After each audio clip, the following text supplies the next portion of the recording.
Delighted to be able to talk to you for a short while during this amazing conference, and I'm delighted to introduce you to Deputy Chief Midwifery Officers Jess Reed and Sascha Munro. So we're going to do a little bit of a group presentation, if we may, so thank you very much for inviting us to speak. We're going to be speaking about the national overview. So I'm going to give a little bit of the national overview of our maternity services within the COVID space. And then Jess is going to give us a great update on leadership and development. And Sascha is going to have the icing on the cake and talk about maternity safety and all the little gems that she's planning in that regard. And then we'll have a little bit of a goodbye and a thank you. So over to my next slide. We are in a situation of flux, of course we are. So on this slide, and apologies that it's busy, but it's probably a little bit reflective of where we are as a maternity system. So we're 4 years into a 5-year Better Births, a report of the National Maternity Review programme. And who would have thought in years 1, 2 and 3 we would be in the middle of a pandemic in year 4, but here we are. Nonetheless, the context is set with Better Births, the report of the National Maternity Review, the NHS long-term plan. We have a fantastic maternity chapter within the long-term plan, and we have the NHS people plan, because we are investors in people, and there's some great work that will eventually be published within that plan. Our partners, as ever, working really well with our key partners. I won't read them out, they're there for the seeing, and phenomenal co-production and support of each other, because our entire ambition is to ensure that we have the best for the best. We have the best for the start of the best, and the best is great maternity care for women and their families. And that links into one of my ambitions, which I'll speak to you about shortly. But then moving to the other side of the slide, we have the 30th of January this year. Who would have thought? But here we are. The WHO declared the coronavirus outbreak as a public health emergency and a pandemic on the 11th of March. And, you know, we can see that this is a really challenging time for the nation, for all the countries, and we've got the data there that tells a really, really sad story about the numbers of people that have died, but equally the numbers of people that have recovered from COVID. So we have our own story to tell in the UK, and you, even more than I, are feeling what this is really like to deliver and provide maternity care in the middle of this pandemic. And because of this current situation, things have slightly paused and are incrementally moving forward, but we continue to move forward despite our challenges with the pandemic. So I'm going to go over to the next slide. And within a pandemic, many of us in our lifetimes have not provided NHS services, maternity care in this space. And so I think personally, speaking authentically, it's really important that we acknowledge some of our thoughts and feelings, and feeling scared, feeling fearful, I don't think should be frowned upon, and I certainly don't think it should be hidden, because if we expose how we're feeling, then we're able to get appropriate help. So I tend to look at images like this, and of course, women are scared.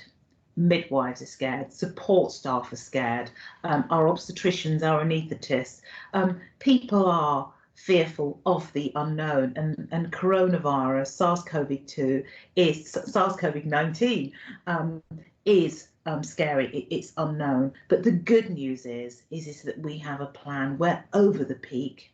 There are outbreaks, as we know. We've all watched the news, we know what's going on, but nonetheless, in the maternity space, we are in a recovery phase. So I'm going to move to the next slide. And I'd like to share with you let's go back to the next slide. Apologies for that.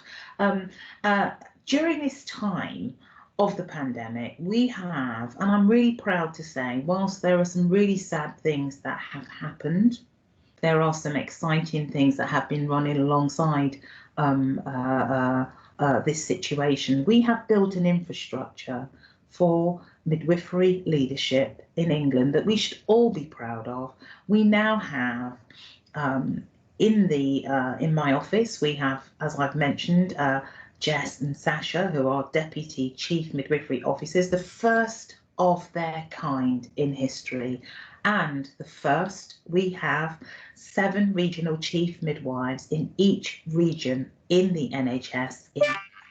So down in the south, we have Jenny Hughes in the southeast, and we have Helen Williams in the southwest. We have Kate Brentworth, Chief Midwifery Officer in London. We have Janet Driver, who's Chief Midwifery Officer for the Midlands, and Wendy Matthews, who's Chief Midwifery Officer for the East of England. And then up in the northwest, we have Claire Matthews, Chief Midwifery Officer, and then over in the northeast, the most recent recruit, and that is Dr. Tracy Cooper, who will be joining us hopefully in weeks, it may be months, but nonetheless, that's our infrastructure. And you'll hear a little bit more about our exciting plans for this structure for you for the next 10 years, 20 years, 30 years time. We're looking far ahead because we want to ensure that we get it right for mums and babies. And a part of that is to strengthen our leadership structure and create career pathways for juniors, for you, for seniors to be a part of. So I won't say anything more than that because you'll hear more from our next speaker, Jess Reed. But I'm going to share with you now, onto the next slide, some of our key challenges. And we have had challenges during the time of this pandemic. And have they gone away? No, they haven't. But nonetheless, we are making strides in overcoming some of these challenges. So we have, of course, the impact for staff and for women and their families. And, you know, in no particular order, you can see for yourselves some of the challenges that we've had, but delays in women accessing care.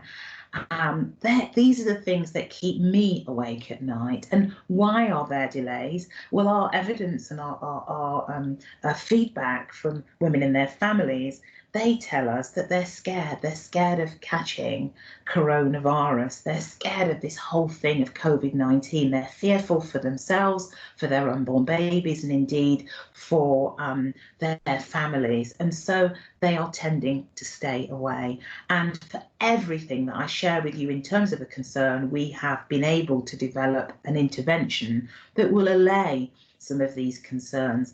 We've also received information about women having that anxiety to the extent that they have reduced fetal movements and may well not engage. And when they engage later, it is a little bit too late. And so there are rapid things that we need to do to encourage. All of us have a responsibility to encourage women to engage in a more timely way. But also we've had concerns from midwives who feel fearful of catching coronavirus in a home birth, in a water birth environment, and so on. And so we have contributed to the guidance developed by the RCOG and the RCM, helping midwives to have some reassurance about when they are in these environments, how you can protect yourselves. We've also had concerns from the BME staff, from the Black, Asian and minority ethnic staff, who feel really scared simply because the data telling a story about these groups being disproportionately affected by COVID-19. And of course they're scared. I would be scared. And therefore, there are many things that are happening in that regard. So I'm just sharing with you a few items that have kept me awake at night, and also thinking about some of the incidental, unintended consequences of some of the implementations, interventions that we've put in place. I won't go into detail, but Pills by Post is a classic example of the unintended consequences that have occurred. And you can see there the penultimate bullet point.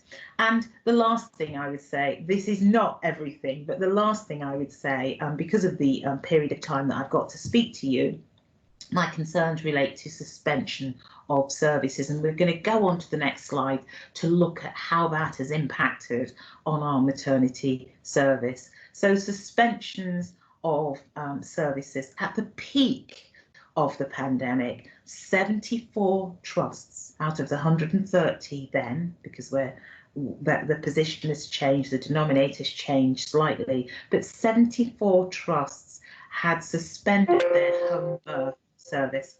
I'm just going to plug in my computer because I've got a little bit of a low battery here, so I don't want to lose you. Just bear with me. So at that peak, we had 74 trusts that had suspended their home birth services, and today only 7 remain suspended. And that's a testimony to you and your leaders that whilst we manage in a crisis situation, we're able to pull back some of our services in a timely way. So of that 74, only 7 remain suspended now. We have at the moment 4 alongside midwifery-led unit closures. We have, and that's out of 112. And of the freestanding midwifery units, we have 9 closures, and that's out of a total of 61. So we're doing really, really well. We have 2 obstetric units closed, and the denominator for that is 157. So, and they remain closed at the moment because some of the areas are being used by paediatric services, and there is a challenge in relation to some of our anaesthetists being available for women who need their services. And I think I'm not going to go through everything, but a few more challenges relate to visiting restrictions, and in particular ultrasound scans, partners not being able to be present during ultrasound scans, and visitors not being able to frequent our postnatal wards. So I'm going to move over to the next slide and then just share with you a little bit about the UCOS data, because this is also on my worry list. And in relation to UCOS, these were data published on the 27th of May. And whilst there is new and emerging evidence, because obviously we're now in July, I'm going to share with you the published data.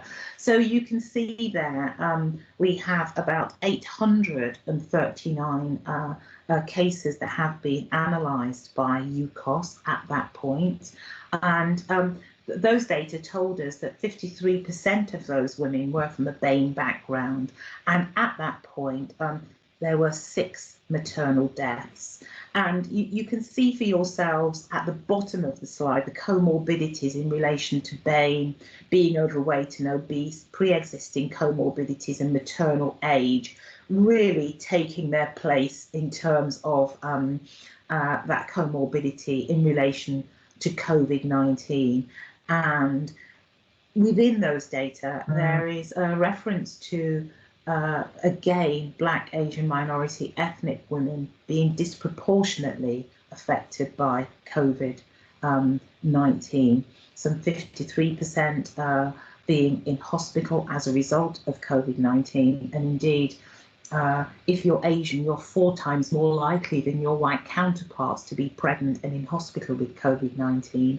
And if you're Black, you are 8 times more likely. So this is telling a story about being proportionate at pace and intensity with care actions that are equal to the level of disadvantage. So I'm going to move over to my next slide.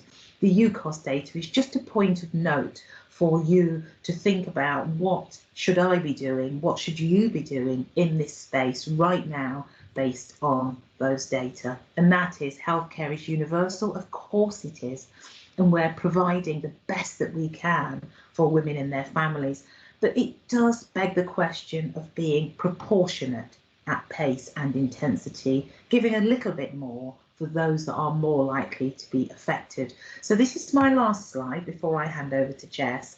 And our response to all of the above, I could talk to you for hours. I haven't got that amount of time. But what I will say to you is we have, our response is very much predicated on some of the things that are before you on this slide, the Help Us, Help You campaign, bespoke coronavirus pregnancy pages. We've removed the stay-at-home banner from our pregnancy pages. I know something very basic, but something very significant. We've developed animations focused toward all types, all groups of women. We've published parent information leaflets in different languages.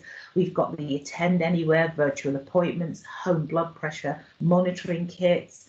In recent times, so the most recent intervention is a letter that was sent out to the local maternity systems with a 4-point plan, asking them to be proportionate with care based on the data that we have today. We've developed hot topic webinars for heads and directors of midwifery, so when they leave their busy schedules, they can come and sit down, maybe with a cup of coffee or a cup of tea, and just flick through, just listen to 5-minute bite-sized chunks of information that they can use from the north, south, east and west back in their service if they so choose to do that. So I'm not going to say anything more about our responses, apart from if you have an idea that you think that we need to be listening to or implementing in this phase of the pandemic, the recovery phase, and as we tend to have outbreaks in different regions, and as we plan for the winter, if you've got a little gem that we're not aware of, then please let us know. So I'm now going to introduce you to Jess Reed, who's got some great pearls of wisdom for you. Thank you, Jackie. So I've just got 2 slides for you. The first one is about our 5 goals in 5 years around transformational leaders and how we're going to develop and develop our leaders for the future. And the second one is more about the specifics around leadership skills and attributes through the pandemic and COVID that we've noticed and been aware of. So when Jackie first appointed me, I was delighted to be appointed into this role of Deputy Chief Midwifery Officer, and with the portfolio of leadership and professional matters. And the first thing she said to me to do was, Jess, I want you to write the leadership strategy for us. So with no further ado, I spoke to a lot of people and had conversations, and we put together what we feel is going to be something that we will be working on for the next 5 years. And we've got 5 big goals for the next 5 years, and we want to develop an infrastructure of transformational midwifery leaders so that every single midwife in this country is led by somebody who has transformation at their heart. And that includes every single person that's listening and watching this video. You all have a role to play in developing our transformational leaders, and there'll be something in this slide that you can do. So the first point here, transformational leaders, we want every midwife, as I've said, to actually be led by a transformational midwifery leader. From whichever area of practice that you're in, whether you're in clinical practice, in management, education, research, or policy. And it's really important to say that because we want to develop leaders everywhere. And you may well be sitting in academia perhaps, and we'll be able to help us to map ahead how we're going to do that, how we're going to increase the leadership caliber, if you like, within our academic group of leaders in this country. Talent management. So it's really, really important that we're able to, that midwives can demonstrate their leadership skills and that they are identified and supported at the earliest opportunity, and that we can channel them into appropriate programs so that we can builds the capabilities to drive forward high quality women focused care. Talent management is something everybody has a part to play in. Wherever you are and whatever area you're working in, you can spot talent around you. Make sure you note it and work with your colleagues to develop their talent as well. And a career framework. It's really, really important that in all these different areas of practice, that we have a career framework, and we're working with the Royal Colleges, who are clear partners in this, to make sure that pathways are available in every area of midwifery practice that midwives are able to work in. So we have digital midwives now. Now this is a new career pathway, and I don't believe we've actually written it out anywhere. So let's make sure that there are those opportunities are available, and we have pathways in all these different speciality areas that midwives can look at and investigate and work towards. Succession planning, this is so very important. Senior midwifery leadership roles have been remaining vacant for too long. So we don't have enough senior midwifery leaders, midwives out there who necessarily want to be in those senior roles. And we need to change that. We want to, excuse me, we want to look back in 5 years' time and say, yes, we've been able to achieve that. We have transformational midwifery leaders in in all of their,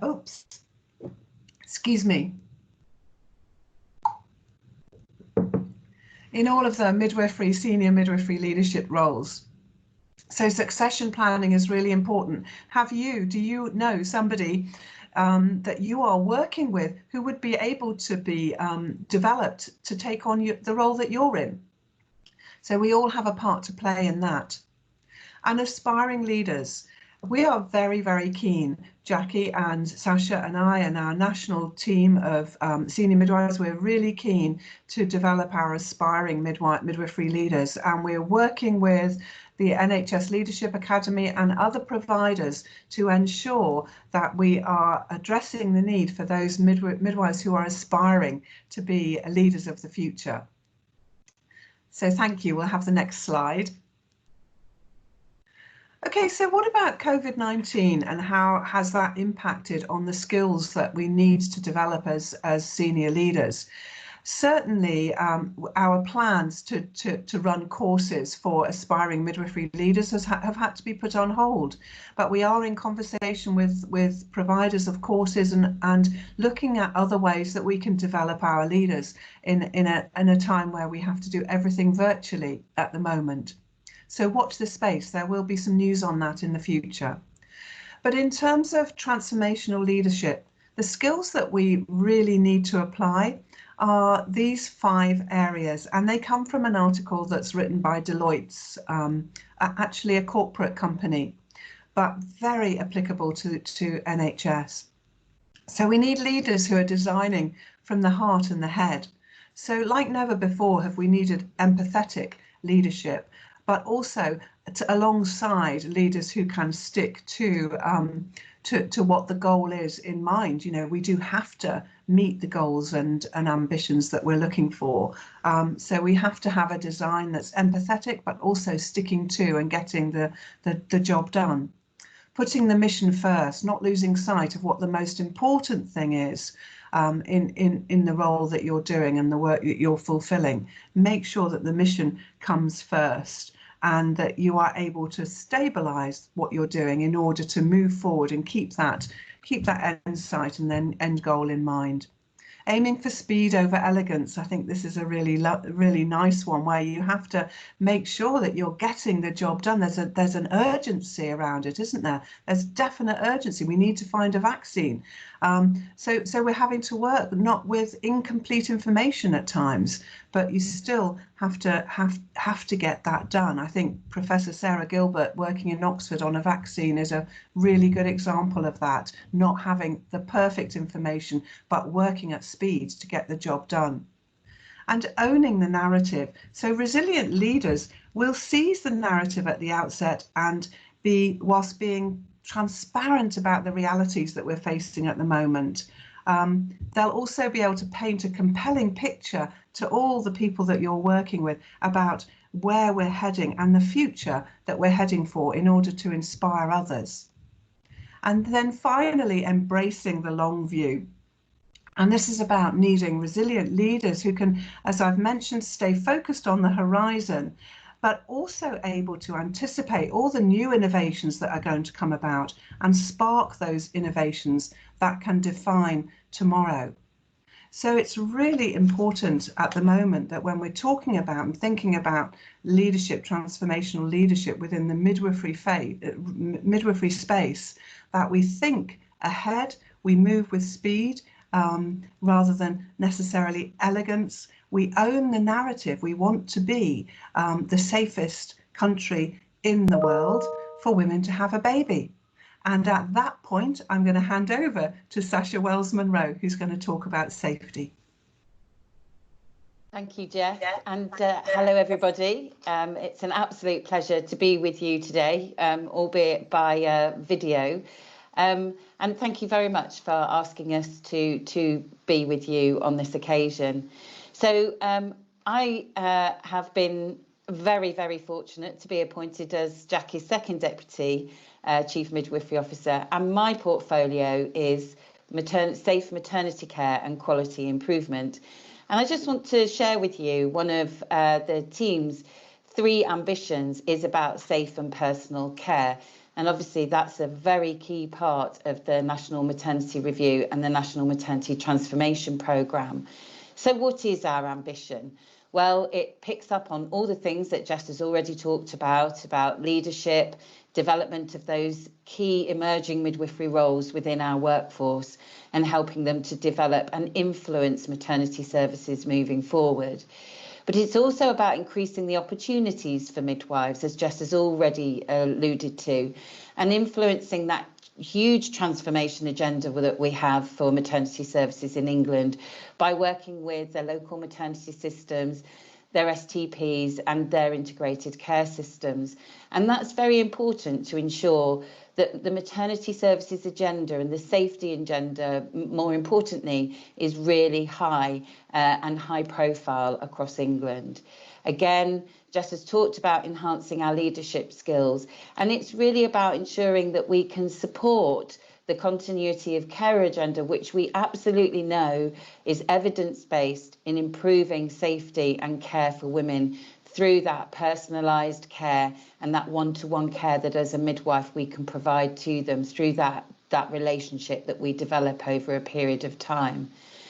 And of course, we cannot not mention the National Maternity Safety ambition, which is about halving the harms, the level of harms that we sometimes see in our services by reducing our stillbirths and neonatal deaths, but also those babies that may suffer some harm and some form of brain injury at birth. So next slide, please.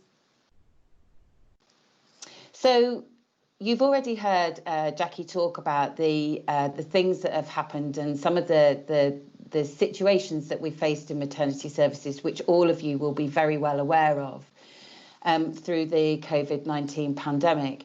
But what we actually don't know right now, although we do have some early data, is the overall impact of COVID-19 on our maternity services from a safety perspective. What we must recognise, though, is that everybody, as part of a multi-professional team, have worked incredibly hard to make changes to our maternity services to keep women and families as safe as possible in this pandemic time, but also trying to maintain those really important pathways for women, both antenatally, through birth, and also postnatally. And what we have seen is some real innovation in those changes of those pathways. And as I say, what we don't know is the unintended consequences of some of that. But what we do know is that it has helped to improve access for women in some particular instances. So as we move forward, we will be looking at the things that we want to keep, the things that perhaps we wouldn't want to continue with, but also what can we do differently to continue to improve and build on this experience of a pandemic. I think the other thing that I wanted to talk to you about is the Maternity Safety Support Programme. Now, this programme has been running for over 2 years, and we, through this programme, have supported many challenged trusts that have faced some regulatory challenges and issues.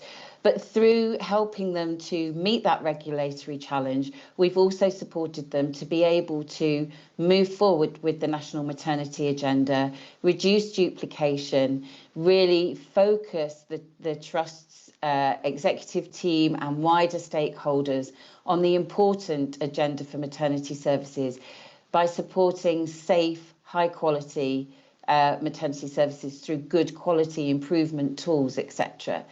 And what's been most important about that is having that engagement from all members of the workforce working in maternity services, but most importantly, making those improvements and changes through co-development and co-production with service users and the communities, and really utilising the wonderful experience that we have in our maternity voice partnerships.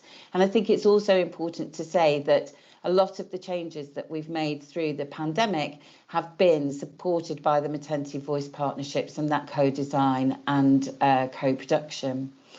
The Maternity Safety Support Programme has changed its criteria because we want to be proactive in supporting organisations that are potentially facing some challenges. So where services are starting to experience some difficulties, they will then be supported through the programme to be able to address those before the issues become bigger and potentially have a bigger impact on the workforce and the service users. And as a part of that change in the criteria, we are also appointing a team of maternity improvement advisors. And this is, again, referring to what Jess has talked about that career pathway, a great opportunity for people to be able to become part of the national team, work across England, and share the wonderful experience, expertise, knowledge and skill that they already have, because we do have some fantastic leaders out there working in some really challenged organisations that have made some wonderful changes. And as such, we will be appointing a team of those maternity improvement advisors at the end of July this year, and we will let you know more about that as we confirm that. But part of all of this is that we cannot work in isolation, and this is about a multi-professional, multi-team approach to maternity services to ensure that safety. And we're working with all of our key stakeholders, NHS resolution, around the CNST incentive scheme, but also about us getting some early insight into maternity services so that we can support those organisations that are perhaps facing some specific challenges early on before the problems or the issues become larger. And we're working with HSIB, obviously, and also many other members of stakeholders such as the RCOG and the RCM, as Jackie's already alluded to. So what's really important for us is that over the next few years, the next 5 years, we improve the maternity safety and the quality improvement in those services across England. And as Jess has said, we make maternity services in England the safest place to have your baby. So next slide, please. And last but not least, we as a team really want to say thank you to all of you for all the fantastic work that you have been doing all of the time. But we have to recognise that it has been a really challenging 3 to 4 months for all of you, and none of us could have imagined that this would be what we would face. And, you know, just celebrating the 72nd birthday of the NHS only the other week, I think we want to just say a really big thank you for everything that you do and you continue to do. So thank you for having us here today.